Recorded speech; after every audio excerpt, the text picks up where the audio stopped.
What's up, y'all? Please allow me to take the time out to welcome y'all back to my channel. If you're new, please go ahead and hit the subscribe button, like and comment on this video. I appreciate any feedback and input, on today's topic and what's getting ready to take place. So with that being said, I'm gonna jump straight into it. How many of you guys have heard the saying, insanity is doing the same thing over and over and expecting things to change? What this really means to me, is kind of, well, not necessarily what it means. We'll get into that in a minute. But for those of us, who lack drive or motivation, and really just that input and trying to get different results, you know, it don't make sense. And a lot of times, we as people, we want things to happen in such a manner at a certain pace, and we're not willing to put in the work to get these new results or to make these different things happen.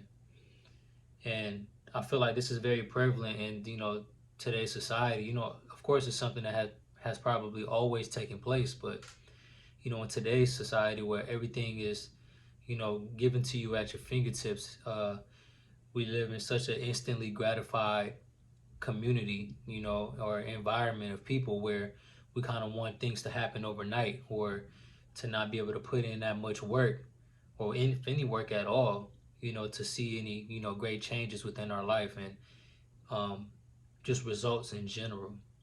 I feel like the idea of change is an interesting thing to think about, because, from a broad aspect, a lot of us probably would fantasize about the idea of change, but in reality, a lot of us are not really ready to experience things changing. A lot of us live in a fixed mindset.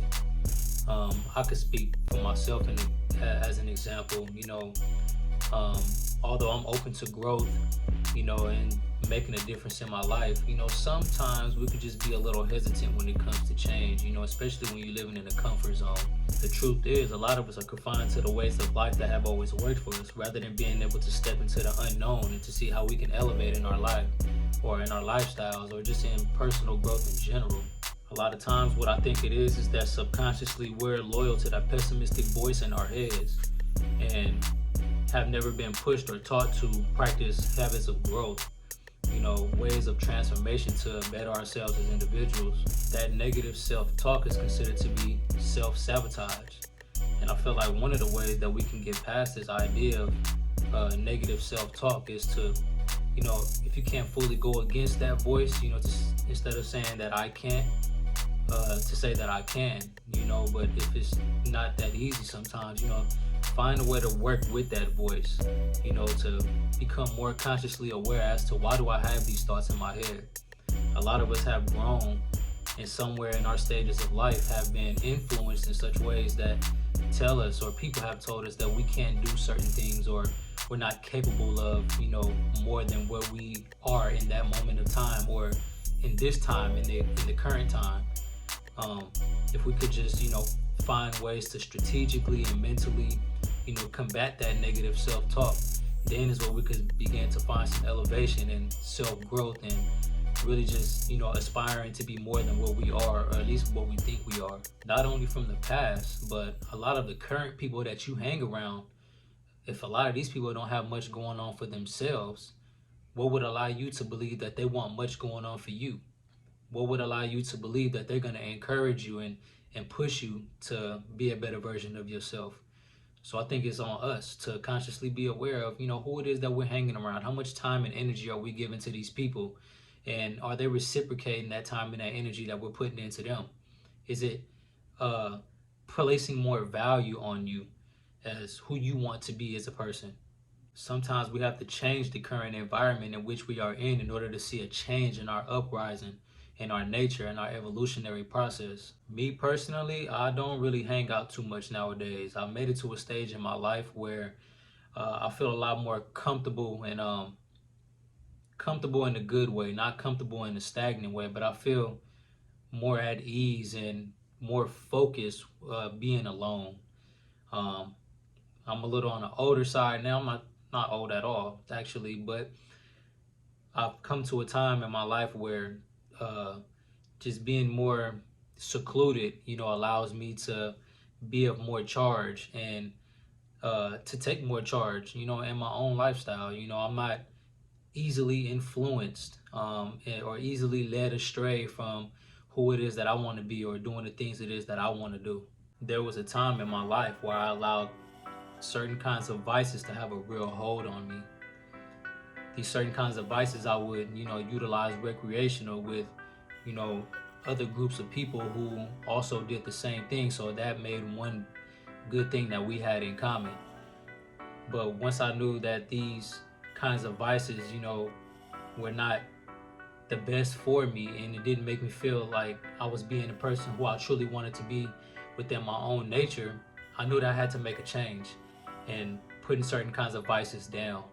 And when I did this, I noticed that my environment began to change too. And then is when I realized that I didn't really have much in common with people outside of the things that we like to do, which were not contributing and making, a positive impact on our lives. It was kind of just like a hangout, chill type of thing. Once I knew that these certain kinds of vices were not good for me, and when I chose to make a change within using these kinds of vices, I noticed that the people in my environment began to change too.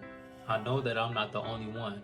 I know that it's not just me, but there are many of us walking around here who also feel like we're engaging in certain kinds of habits and doing things that are not really serving us.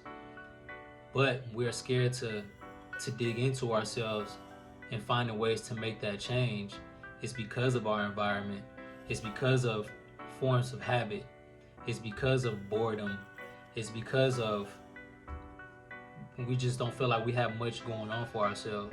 Another hard fact is that a lot of us don't even feel like we're capable or strong enough to overcome and achieve past certain obstacles that are holding us back. It's kind of like an out of sight, out of mind thing. If you can't see it for yourself, it's like, then how you gonna, feel like that can take place in your reality? However, I do have good news though, because all of the previous things that I just mentioned, we know that that's not true. Just as easy as we voluntarily got ourselves into certain kinds of habits, we can voluntarily get ourselves out of certain kinds of habits. It just takes one step at a time, one day at a time, in forming new habits and a lot of mental clarity and positive thinking, positive talk, and saying like, and really coming up with a conclusion as to why certain things don't serve you anymore. And I feel like once we can get these things down to an order step, then is the beginning to, seeing new habits and new changes for ourselves. The moral of this whole message is that we all have the ability to strive for change, the change that we want to see for our lives. It really just takes order steps and seeing things change in a matter of time. Nothing happens overnight. I could first-handedly speak about this because I noticed once I started to make the small changes led to other habits, and those habits created a whole new reality for myself. And I know if I could do it, anybody else can do it. And that's why I'm here giving this message here right now. This message is for anybody who might be experiencing a challenge with change in their life in general. It doesn't necessarily have to be from a standpoint of using certain vices, but really just focusing on your self-evolutionary process and growing within yourself and learning how to let go of the things that are not really serving you. If you know that it's your environment, switch it up. If you know if it's certain kind of habits that are allowing you to regress in your productivity as far as getting things done, find ways and order your steps in trying to let these things go so that way you can grow in your nature. With that being said, family, I want to take the time out to thank y'all for stopping by and coming to Tap In with Tim. If you're new to the channel, I ask that you like, comment, and subscribe. And until next time, family, I wish y'all peace, love, and light. Y'all have a good one. 100.